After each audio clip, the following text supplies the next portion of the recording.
ခါတလေမင်းရဲ့နောက်မှာတယောက်ရှိနေတယ်လို့ခံစားရတာစိတ်ထဲတော့တသက်မဟုတ်မောင်ထုထဲမှာဘိုက်စာနေတဲ့ on play တစ်ခေါက်လို့မင်းကိုစောက်ကြည့်နေတဲ့မျက်လုံးတွေရှိတယ်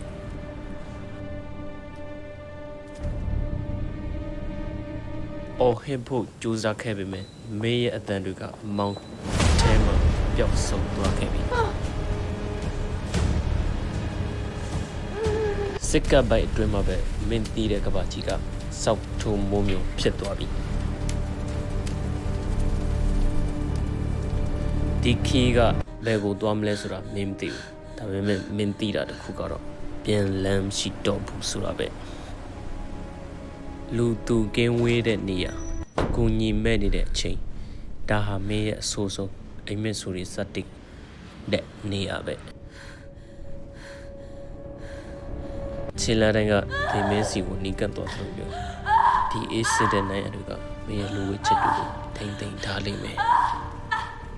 မန်တီယာကခါတည်တဲ့မင်းကိုပဲသူမှလာမကဲနိုင်ဘူး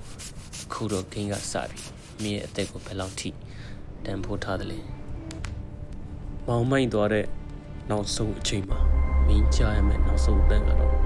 မင်းရဲ့ကိုယ်ပဲ